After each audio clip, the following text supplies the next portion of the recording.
کسی بھی قوم کی ترقی کا راز اس قوم کی تعلیم و تربیت پر منحصر ہوتا ہے، اور آپ یہ جان کر حیران رہ جائیں گے کہ شمالی یورپ کا ایک چھوٹا سا ملک جس کا نام فن لینڈ ہے، جو رقبے کے لحاظ سے 65 جبکہ آبادی کے اعتبار سے دنیا میں 114ویں نمبر پر ہے، اور ملک کی کل آبادی 55 لاکھ کے لگ بھگ ہے۔ لیکن اب کمال دیکھیں کہ اس وقت تعلیمی درجہ بندی کے اعتبار سے فن لینڈ پہلے نمبر پر ہے، جبکہ سپر پاور امریکہ 20ویں نمبر پر ہے۔ 2020 تک فن لینڈ دنیا کا واحد ملک ہوگا جہاں مضمون یعنی سبجیکٹ نام کی کوئی چیز اسکولوں میں نہیں پائی جاتی۔ فن لینڈ کا کوئی بھی اسکول زیادہ سے زیادہ 195 بچوں پر مشتمل ہوتا ہے، جبکہ 19 بچوں پر ایک ٹیچر، اور دنیا میں سب سے لمبی بریک بھی فن لینڈ میں ہوتی ہے۔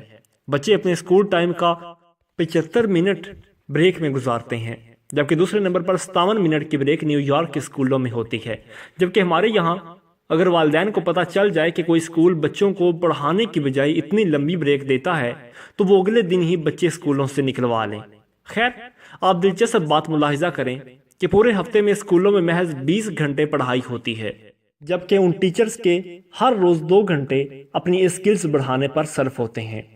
7 سال سے پہلے ہی بچوں کے لیے پورے ملک میں کوئی اسکول نہیں ہے، اور 15 سال سے پہلے کسی بھی قسم کا کوئی باقاعدہ امتحان بھی نہیں ہے۔ ریاضی کے ایک استاد سے پوچھا گیا کہ آپ بچوں کو کیا سکھاتے ہیں، تو وہ مسکراتے ہوئے بولے، میں بچوں کو خوش رہنا اور دوسروں کو خوش رکھنا سکھاتا ہوں، کیونکہ اس طرح وہ زندگی کے ہر سوال کو بآسانی حل کر سکتے ہیں۔ آپ جاپان کی مثال لے لیں، تیسری جماعت تک بچوں کو ایک ہی مضمون سکھایا جاتا ہے، اور وہ اخلاقیات اور آداب ہیں۔ حضرت علی رضی اللہ تعالیٰ عنہ نے فرمایا، جس میں ادب نہیں اس میں دین نہیں۔ مجھے نہیں معلوم کہ جاپان والے حضرت علی رضی اللہ تعالیٰ عنہ کو کیسے جانتے ہیں، اور ہمیں ابھی تک ان کی یہ بات معلوم کیوں نہ ہو سکی۔ بہرحال اس پر عمل کی ذمہ داری فی الحال جاپان والوں نے ہی لی ہوئی ہے۔ ہمارے ایک دوست جاپان گئے اور ایئرپورٹ پر پہنچ کر انہوں نے اپنا تعارف کروایا کہ وہ ایک ٹیچر ہیں، اور پھر ان کو لگا کہ جیسے شاید جاپان کے وہ وزیر اعظم ہیں۔ اشفاق احمد صاحب مرحوم کو ایک دفعہ اٹلی میں عدالت جانا پڑا، اور انہوں نے بھی اپنا تعارف کروایا کہ میں استاد ہوں۔ وہ لکھتے ہیں، اور اس کے بعد جج صاحب سمیت کورٹ میں موجود تمام لوگ اپنی نشستوں سے کھڑے ہو گئے، اور اس دن مجھے معلوم ہوا کہ قوموں کی عزت کا راز استادوں کی عزت میں ہے۔ یہ ہے قوموں کی ترقی اور عروج و زوال کا راز۔ جاپان میں معاشرتی علوم پڑھائی نہیں جاتی، کیونکہ یہ سکھانے کی چیز ہے، پڑھانے کی نہیں، اور وہ اپنی نسلوں کو بہت خوبی کے ساتھ معاشرت سکھا رہے ہیں۔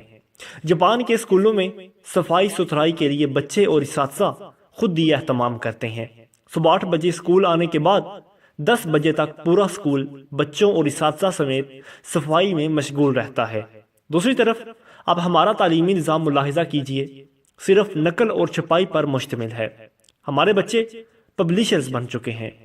اب یہ تماشا دیکھیں، جو کتاب میں لکھا ہوتا ہے اساتذہ اسی کو بورڈ پر نقل کرتے ہیں، بچے دوبارہ اسی کو کاپی پر چھاپ دیتے ہیں، اساتذہ اسی نقل شدہ اور چھپے ہوئے مواد کو امتحان میں دے دیتے ہیں، اور خود ہی اہم سوالات پر نشان لگوا کے خود ہی پیپر بھی بناتے ہیں، اور خود ہی اس کو چیک کر کے خود ہی نمبر بھی دے دیتے ہیں۔ بچے کے پاس یا فیل ہونے کا فیصلہ بھی خود ہی صادر کرتے ہیں، اور ماں باپ اس نتیجے پر تالیاں بجا بجا کر بچوں کے ذہین اور قابل ہونے کے گن گاتے رہتے ہیں۔ جن کے بچے فیل ہو جاتے ہیں وہ اس نتیجے پر افسوس کرتے ہیں کہ اپنے بچوں کو کوڑ مغز اور کند ذہن کا تانا دیتے ہوئے۔ ہم 13-14 سال تک بچوں کو قطار میں کھڑا کر کے اسمبلی کرواتے ہیں، اور وہ اسکول سے فارغ ہوتے ہی قطار کو توڑ کر اپنا کام کرواتے ہیں۔ جو جتنے بڑے اسکول سے پڑھا ہوتا ہے قطار کو رونتے ہوئے سب سے پہلا اپنا کام کروانے کا ہنر جانتا ہے۔ طالب علموں کا اسکول میں سارا وقت سائنس رٹتے گزرتا ہے، اور آپ کو پورے ملک میں کوئی سائنسدان نامی چیز نظر نہیں آئے گی، کیونکہ بدقسمتی سے سائنس سیکھنے کی اور خود تجربہ کرنے کی چیز، اور ہم اسے بھی رٹا لگوا دیتے ہیں۔ آپ حیران ہوں گے کہ میٹرک کلاس کا پہلا امتحان 1858 میں ہوا، اور برطانوی حکومت نے یہ طے کیا کہ برصغیر کے لوگ ہماری عقل سے آدھے ہوتے ہیں، اسی لیے ہمارے پاس پاسنگ مارکس 65% ہیں۔ تو برصغیر والوں کے لیے 32.5 ہونے چاہیے۔